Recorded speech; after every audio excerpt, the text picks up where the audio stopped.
What's good, everybody? It's your boy, Mr. CDK. Let's talk boxing. Listen, man, Monster Inoue, shout out to him. He got the job done last night. Now, he fought a replacement fighter, a guy that took the fight on 10 days' notice. I don't have a problem with that. You understand what I'm saying? But I do have a lot of problem with some of the things that Tim Bradley is saying and the way Tim Bradley is trying to portray the American fighters and saying like the European they have took over boxing. There's only 9 champions, I believe, from Japan to whatever like that. Monster Inoue is an excellent fighter at 122 pounds, but I believe where the real competition falls in line is when you move up to 126 pounds. I would love to see, and I'm just gonna go down the list, man. You got Rafael Espinoza up there at 126 pounds. Man, you got Nick the Wrecking Ball, who, man, I love Nick Ball as a fighter, man. You got Brandon Figueroa, you know what I'm saying? You got Angelo Leo. There are some real good fights up there at 126 pounds. Salute my brother Price. I'm talking about Monster Inoue and some of the comments from Tim Bradley and the way they're betraying the situation. And, I just feel like that, yes, Monster Inoue is an excellent fighter. But I'm going to say this, boxing don't really get interesting, man, until you reach 126 pounds. And that's where you get your real fights at 126 pounds, if Monster Inoue goes up to 126 pounds and does what he's doing now, man, he's number one pound for pound on my list. I'm gonna give it to him. Hey, here you go. You the best. You know what I'm saying? But I definitely want to see him at the higher weight classes. We know that most of those weight classes, man, 118, 122, all those weight classes, they got a lot of small fighters, Paul, down there at those weight classes, and the talent level isn't the same. I don't care if he goes up there, and Gary Russell Jr. has been out of the ring forever. But get your feet wet. Go up there and give Gary Russell Jr. a shot or somebody. Bring him out of retirement. But like I said, Nick Ball, man, at 126 pounds, that guy's a monster. Rafael Espinoza, man, that guy's a monster, man, at 126 pounds. There are some really good fights right there at 126 pounds. Now, Javante Tank Davis has decided that, I didn't think that Tank could find anybody else to fight at 130 pounds or under. I thought it was time for him to fight Shakur Stevenson. But it seems like Javante Tank Davis has set his mind on him and Inoue are going to eventually meet up. And when he says eventually, that could be next. I don't want to see that fight. I got Tank knocking Inoue out. I think, what I'm saying, sooner or later, weight does come up, catch up to you. And I think the Inoue will probably have to come up. Tank probably will fight Inoue at a catch weight.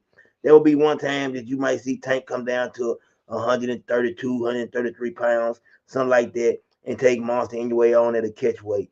But I don't want to see that. Like I said, I want to see what Tank does against. I'm not too much concerned with Lamont Roach. I'm gonna say it like that. No disrespect to Lamont Roach. I think Lamont Roach is an excellent fighter. But there are, levels to this boxing game. Competition, man. And in the spirit of competition, sometimes you have to test yourself. Don't you want to be, man? I've always been the type of person, man, even when I was in the streets coming up and they would say, man, hey, Carlos, that guy can fight. I was known as the fighter. And they would compare me and other dudes in the streets. Man, I wanted that competition. What that guy was talking about. I don't understand the new day and age, the way people think. Even when I was boxing, I love competition. Like when I fought Clarence Bones Adams back in the days, man, I gave Clarence his first amateur loss.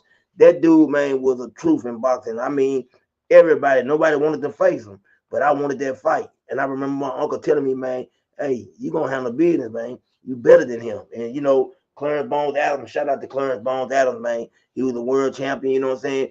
But he was a really good amateur. And I thought about that. I remember the night I faced him, and I remember having butterflies.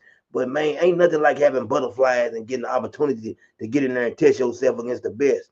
So when I got my chance to test myself against Clarence Bones Adams, and I think he had maybe like 60 amateur fights, he was undefeated, I wanted to go out there and prove myself, and that's what I did. And me and him from time to time talk about that, you know what I'm saying, and laugh and giggle about me giving him his first amateur loss.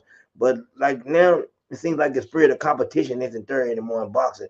Like Turkey's bringing it back, and people are actually fighting each other now. And that's why I had a problem the other day. You know what I'm saying, with Fanon TV or Fanon, whatever you call the channel.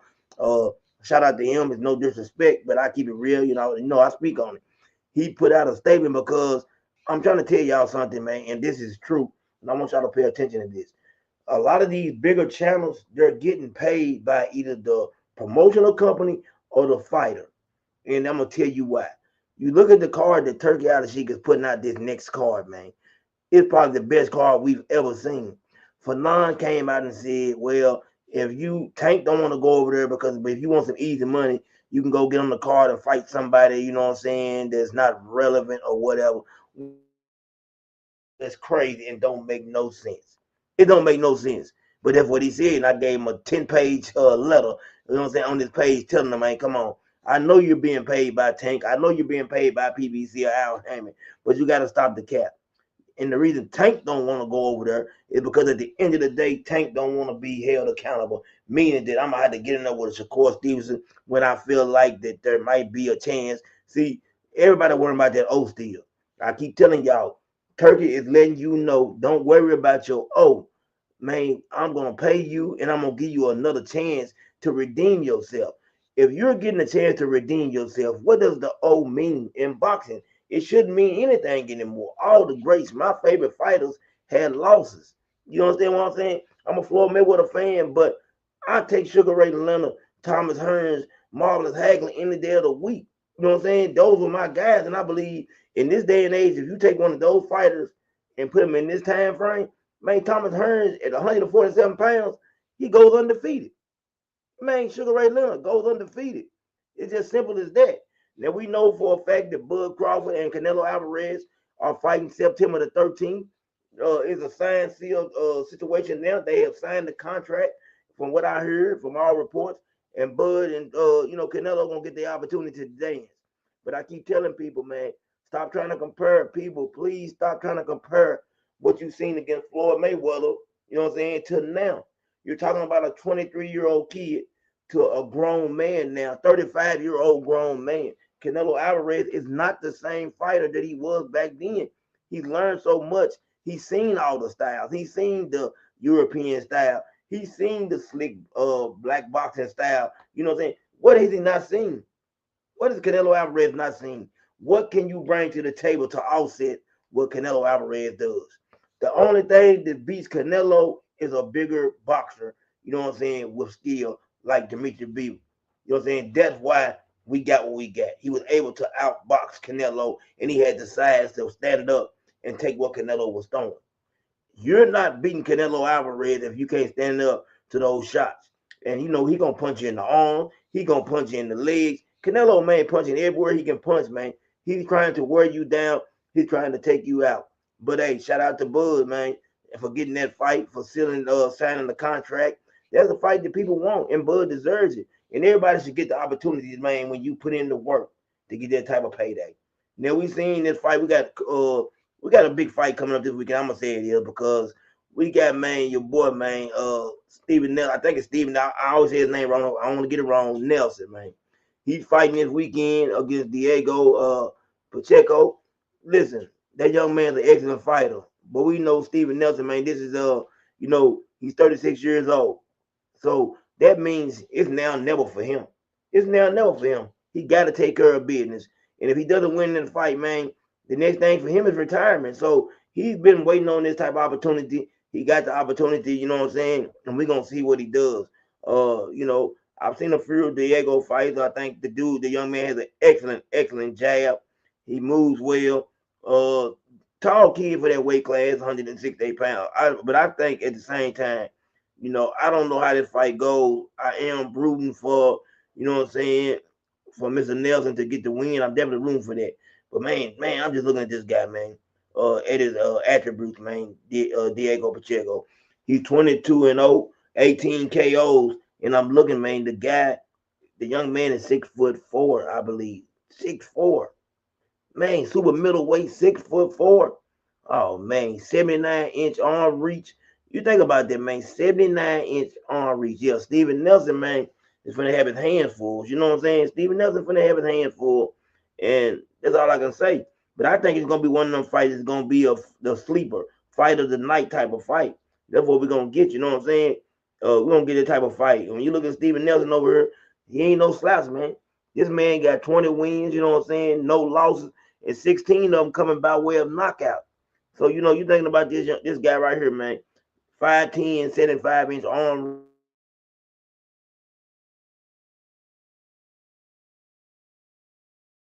I think down there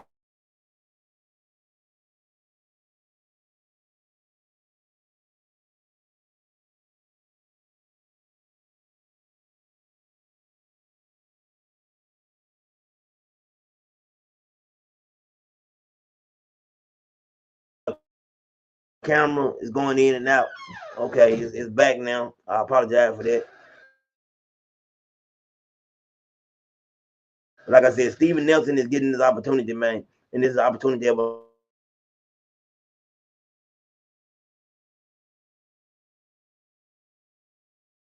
so I look forward to that fight. I don't know, like I said, my internet's messing up.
Gonna have to, man.